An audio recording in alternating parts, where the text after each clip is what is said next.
Guys, once again, welcome back sa ating channel. Panibagong araw at syempre panibagong issue na naman ang ating pag-uusapan ngayon. So unang-una sa lahat guys, bago natin talakayin, bago natin bigyan ng reaksyon itong gagawin natin ngayon sa ating YouTube channel, gusto ko lang magpasalamat sa lahat ng ating viewers, subscribers, sa walang sawa niyong suporta dito sa ating YouTube channel. Maraming salamat po sa inyo guys. And of course guys, huwag din natin kalimutan, pasalamatan at palagi po natin suportahan ang pinakaama ng Kalingap, si Kuya Bal Santos Matubang, si Ate Edna Vlogs at si Kalingap Rob. And of course guys, lahat ng K-Boy, suportahan din po natin, lahat ng Kalingap partners, lahat ng charity vloggers sa Pilipinas. So palagi po natin silang suportahan kasi napakaganda po ng kanilang advokasya. Ito ay para sa ating mga kapwa na mahihirap. So kaya naman ngayon guys ay ating bibigyan ng reaction video no? Kasi lately talagang ang daming issue na lumabas patungkol kay Midet, no? So, ngayon ay nag-live nga si Kalingap Rob. So, yun yung gagawa natin ng reaction video ngayon. So, dito in-explain niya patungkol kay Midet. So, mapapanood natin yan. So, alam kung excited na kayo, huwag na natin patagalin pa. Panoorin muna natin ang live ni Kalingap Rob at saka tayo magbigay ng reaction. So, kung gusto mo naman ng ganitong klaseng reaction video, huwag mo kalimutan mag-like, share, comment, and syempre mag-subscribe na rin po kayo. So, ayan, huwag na natin patagalin pa. Huwag po nating si Medit, si Medit is, ganun po talaga siya, huwag na, yung iba kasi nami-misunderstood, nami-misunderstand si Medit. Alam niyo po kung bakit, kasi si Medit is, ang personality niya ay strong, maraming tao. Yes. Hindi. Tama guys, no? Yung unang sinabi ni Kalingap Rob, nakikita ko talaga sa personality ni Midet, yung palaban na babae. At saka di lang po yan ha, si Midet kasi talagang napaka-matured na dito mag-isip. So, makikita nyo naman guys sa pag binablog siya, so palagi siyang nagtitinda. And ibig sabihin po noon talagang napaka-madiskarte ni Midet sa buhay. Diba? So kaya siguro napasabi si Kalingap Rob na napaka-strong niya. And alam naman natin talaga sa personality ni Midet na pagdating sa mga issue, kayang-kaya niyang labanan yung mga ganong issue, diba? So, napaka-strong, independent woman ni Midet. Ganun. Maraming tao ang walang ganong personality. Kaya, yung iba is parang sila, na naiinggit, na kasi wala sa kanila yung ganong personality. Kagaya kay Medit. Kasi lately guys, ang daming meron ding mga natatanggap na bashing itong si Midet, no? So, tulad ng sinabi ni Kalingap Rob na, siguro, inggit, di ba? Yun naman talaga yung pinaka-punot dulo dyan. Kasi pag hindi mo kaya, sabi nga nila, di ba? Pag hindi mo kayang pantayan yung isang tao, siraan mo. So, yun yung tawag doon, attitude ng ating ibang Pilipino, na yung mga pagka-crab mentality. Kung hindi nila kayang pantayan, sisiraan. So, buti na lang talaga itong si Midet strong, napakapalaban na babae. So, madiskarte, kaya siguro gano'n na lang yung mga tinitira nila kay Midet, no? And doon sa sinabi ni Kalingap Rob na bihira ka lang makakita ng ganitong klase personality. So, I totally agree. Kasi para sa akin, naiiba talaga yung personality ni Midet sa ibang mga angels, di ba?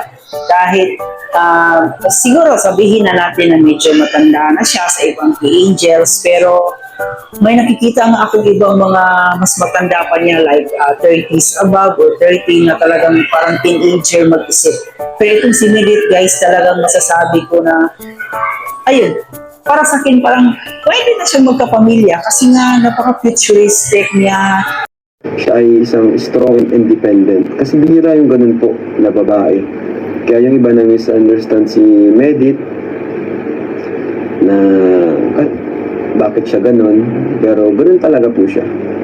Kailangan natin tanggapin na ang bawat tao ay may kanya-kanyang pag-uugali.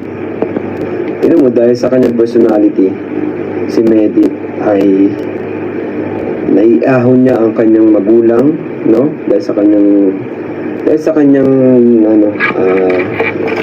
characteristic, sa kanyang skills, sa kanyang Okay, sabihin na natin guys no, na hindi si Medit natulungan ng Kalingap.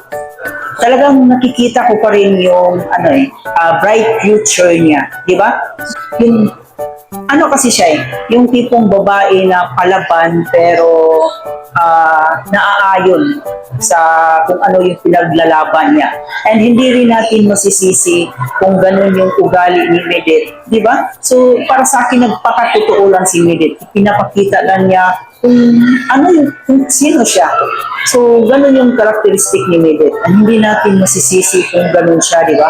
So, sabi ni Kuya Rab na iba-iba tayo ng ugali. And para sa akin, hindi kasalanan ni Medit kung hindi siya magugustuhan ng ibang tao. Madiskarte, di ba? Dahil doon, nakapagpundar siya ng isang maliit na negosyo, yung piggery, no? Kaya marami rin na napaka-family-oriented talaga niya. Talagang mahal na mahal niya yung pamilya niya. So, focus siya sa kanyang goal na makapagtapos para mas mabigyan pa niya ng maayos na buhay yung pamilya niya. So yun yung ni Medit. Yun yung advantage ni Medit. Although yung iba hindi nila tanggap na bakit ganun si Medit. Hindi rin naman natin sila masisi kasi iba kasi talaga mas prefer nilang suportahan yung mga taong mga may mga tawag siya, may mga taong maraming weaknesses, di ba? Yun ang mga, di ba nga sa mga magkakapatid, kadalasang paborito ng magulang yung anak nila na maraming kahinaan. Pansin niyo po, kasi nga yung anak na yun is yun yung mas kailangan yung kanilang magulang. Unlike yung anak na talagang magaling, talented, matalino, kadalasan hindi niya nagiging paborito. Kasi alam na kasi hindi naman talaga paborito, parang lang, kaya na niyang mag-isa. Kaya yun, ang mga supporters talaga, yung sinusuportahan nila kadalasan is yung mga taong may hina, may mga weaknesses, may kagaya ni Carla, di ba mahihain si Carla, si Biancy mahihain din. Kaya yung mga tao, doon sila na-attach. Kasi maraming nakaka-relate. Kasi karamihan din talaga sa mga tao is yung mahihain talaga, lalo na sa social media. Kaya yun din yung napansin ko guys, no? Kasi si Medit kasi, yung aura kasi niya, pag tinignan mo talaga siya, medyo may pagka-stricta talaga yung mukha ni Medit.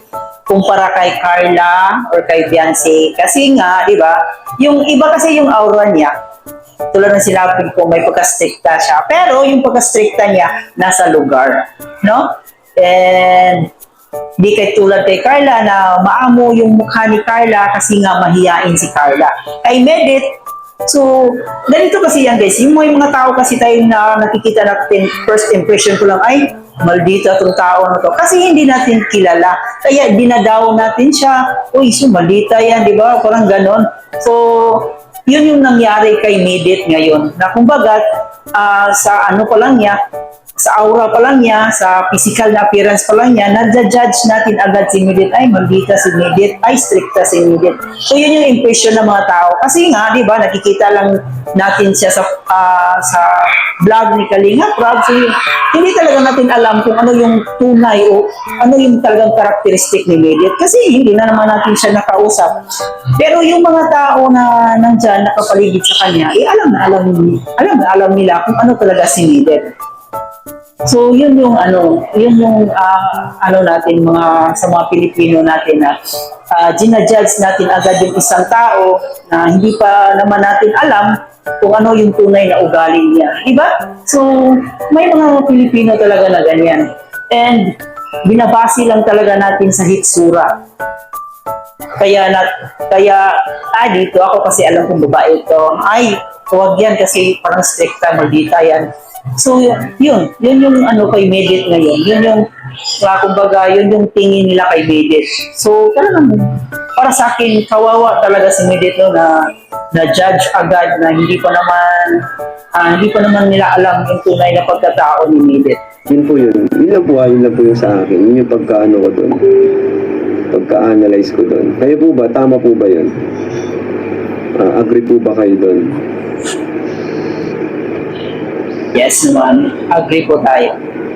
Kasi si Medit po is opposite. Complete opposite naman po talaga siya nila Viancy, no? Complete opposite talaga si Medit. Kasi si Medit kasi guys, prangka. Tapos siya, kung ano yung nakikita, siguro hindi ko naman siya personally kilala, nakikita ko lang siya sa vlog ni Kalinga Prab. Pero nakikita ko siya na may pagka-prangka, ayaw niyang makipagplastikan. So, yun yung maganda kay Medit. Yun yung nakikita kong personality ni Medit. Yung tipong palaban, tapos, ayun, tulad ng sinabi ko, palaban siya, pero nasa tamang lugar, yung pagiging palaban niya. Yung pagka-stricta niya, nasa tamang lugar. Diba? Confidence talaga, no? Confident talaga siya sa kanyang sarili, no? Tama. Talagang sanay makipag-usap, madiskarte. Yun po yun. Napaka-articulate ni Medit, guys. Yung tipong like example lang nakikita niyo si Medit sa vlog, di ba? Kadalasan pag one-on-one talk sila ni Kalingap Dan, yung tipong wala nang maisip si Dan. Di ba napansin niyo na sinasalo niya agad, sinasuggest niya agad ng words na yung baga kung siya, advance mag-isip, alam niya, kung baga nababasa niya yung ng pag-iisip ng isang tao. So, matalino talaga si Medit. So, ewan ko kung bakit nababash siya. Siguro nababash siya sa maling pagka-interpret ng ibang tao sa kanya. Kasi hindi niya man nila talaga alam yung tunay na karakteristik ni Medit. And para sa akin, napakatalino ni Medit, madiskarte, talagang family-oriented, and napaka-matured mag-isip, at dagdag pa yung pagiging pagka-negosyante niya. Overall package na yun eh. Para sa akin, kung ako si Kalingap Dan, kung ako lang yung masusunod, perfect match na po sila. Diba? Perfect match na kasi nasa stage na po si Medit sa na po siya. Nasa stage na po siya ng kanyang pag-iisip na talagang yung palaging iniisip niya, yung magiging future niya. So, yun yung maganda talaga kay Medit. Kaya siguro nasasabi nating nababash siya kasi nga parang namamalditahan sila ni Medit o hindi niya gusto yung karakteristik ni Medit. Hindi natin mapiplease naman yung ibang tao. So, hayaan natin yung mga negative na tao. So, para sa akin, kung ako si Medit, mag-focus ako doon sa mga taong nakasuporta sa akin. Di ba? So, yun yung ni Medit. Yun yung advantage ni Medit, no?